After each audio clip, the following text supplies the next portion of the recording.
Hello, everybody. I'm George from Ireland. So thanks for coming to my channel. And this is about the Colombian conflict, the never-ending conflict, which goes back to perhaps 1948.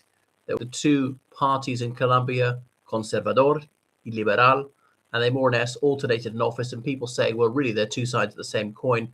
That was just the oligarchy. But 1948, the Liberal Party leader, Jorge Eliezer Gaitan, was assassinated, and that sparked us for civil war. Then there was a fear of a communist insurgency in the countryside, so the army tried to annihilate them. The liberals moved to the communists to form FARC, Fuerzas Armadas Revolucionarios de Colombia. Forgive me if I've mispronounced it.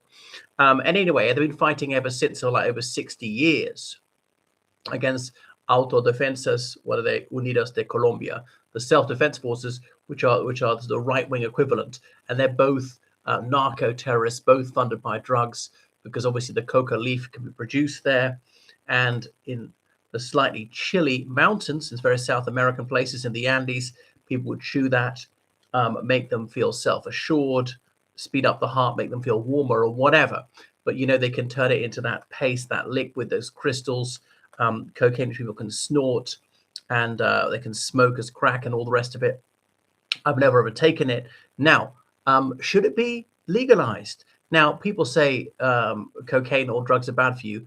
No shit, Sherlock.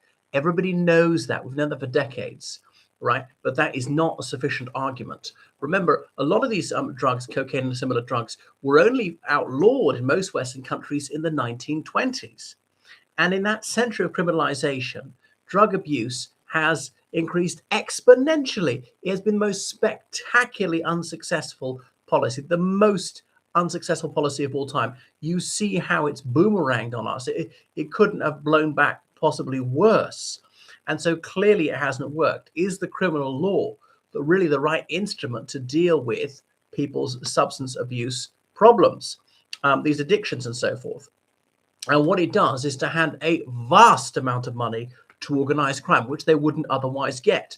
So this could be taxed, it could be regulated, it could be sold only to adults or whatever. We might limit the amounts they could get, the purity they could get, and we can never make this safe. It's always going to be harmful. Make it less dangerous. And it's what fuels the conflict, is the easiest way for people to get these drugs. You know, and if you're some peasant farmer in the Colombian mountains, if you're growing whatever ordinary crops, you'll make $1,000 a year. You grow cocaine, you'll make 10,000, for example. I mean, it's a no-brainer. What would you do? And so that's it. So you see the havoc is going to wreak. So, and sometimes in some towns, cities, and Western countries have experimented, is giving out for free some sort of drug substitute to the addicts, and the crime rate drops drastically. They're no longer granny bashing, breaking into houses to beat up old people to get their valuables and so on. So yes, it's very harmful for people. It causes strokes and heart attacks. It's definitely bad news. People are very, very foolish to poison their veins with that stuff. So don't think I'm in favor of drugs. I'm very definitely against. Please don't take it. If you're off it, please wean yourself off the habit. It's definitely bad news. I wish it didn't exist. I wish people wouldn't take it in the first place. But hey, I'm not going to try to control you. That's my opinion. There are others who disagree. They want to take it. I wouldn't try and stop them. I wouldn't lock them up for taking it. And if it's permissible to take it, it must be permissible to sell it. So just like alcohol, and it's not that much more harmful than alcohol. It's not that much more addictive. Some people get hooked on alcohol, try cocaine, not get addicted on that.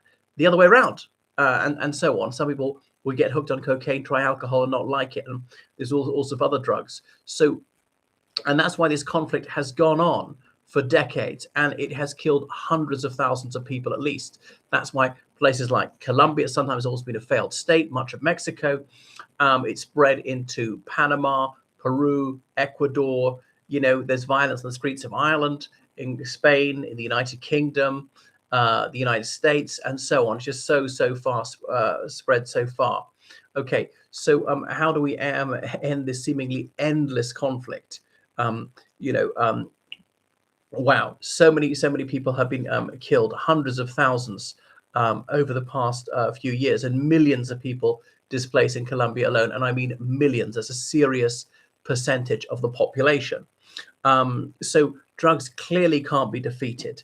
And the blindingly obvious thing to do in the Afghan conflict was to legalize opium and heroin. And yes, it's very, very bad people. I wish they didn't take it. We cannot stop them taking it. We can reduce the amount. We can reduce just how injurious it is to their health. We could take away 90% of the revenue from these terrorists, whether in Colombia, whether in Afghanistan, or whatever.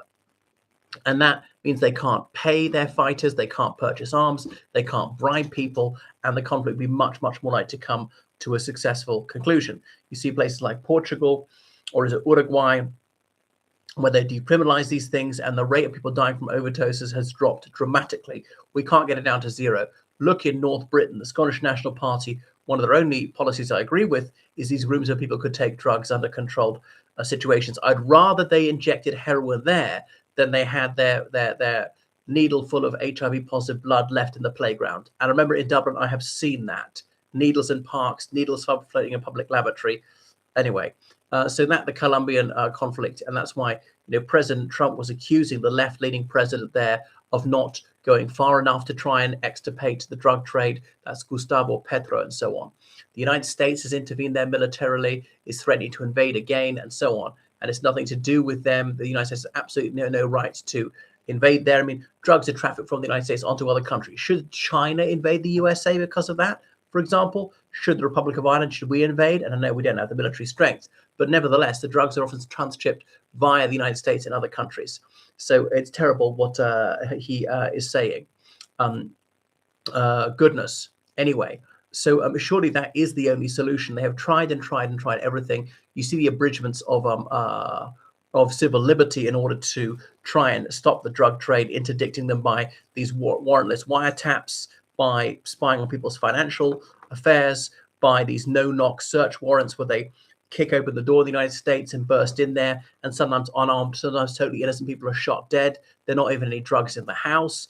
These incredibly long prison sentences for possession of drugs. And then what they do is they sometimes dupe people into transporting drugs or whatever. Someone who's never touched them. There's someone who's decided to, cooperate with the FBI in the USA. She persuades another person to transship drugs, and then that person's never touched them before, gets a massively long sentence just so the real drug dealer can get a lighter sentence. Is preposterous. You see all the public money that's spent on that, which could be spent on whatever, on anti-drugs education, on rehabilitation, and things like that. So we have to face it that the drugs are always going to exist, even in countries like Singapore that execute people for possession of even a fairly small amount of cannabis, or Saudi Arabia. It still happens. Even if Draco of Athens is in charge, people are going to still take and abuse this stuff. I know we can limit the scale of it. And surely there comes a point where the brutality that's used against drugs is worse than the drug abuse itself. So, I mean, some people have a manageable habit, take it occasionally. Some people, it ruins their lives and they die very young from it. Okay, and that's a terrible thing. We try to stop that happening. We can't completely stop that happening. And surely that is the solution to the Colombian conflict, because, just about everything has been done. Money given to the Colombian armed forces, training, military equipment, stuff like that. The CIA, the FBI, the Drug Enforcement Agency of the United States, very much involved in all that. Economic aid to try and get people to diversify the economy to make their money in other ways, and it just really doesn't work. So you see how intractable it seems, and these terrorist organizations, they can make money so easily, and that's why they do it. Oh, but if they can't make money from drugs, they'll turn to something else, like kidnapping. Well, kidnapping is more difficult. You've got to find the person to kidnap. You've got to keep him or her alive and move the person around. They do that anyway, and there are only so many wealthy people can pay you big ransoms. Online fraud, well, that's tricky to do on a large scale. That's less socially harmful than what they're doing at the moment. So surely that is the only solution. And we've been here before. They've tried it with alcohol. The United States in the 1920s, Muslim countries with alcohol, Canada, Iceland, Norway, a lot of these Nordic countries tried it at the same time. The Soviet Union tried it, and it does not work. There's one lesson we've learned. History should have taught us that one.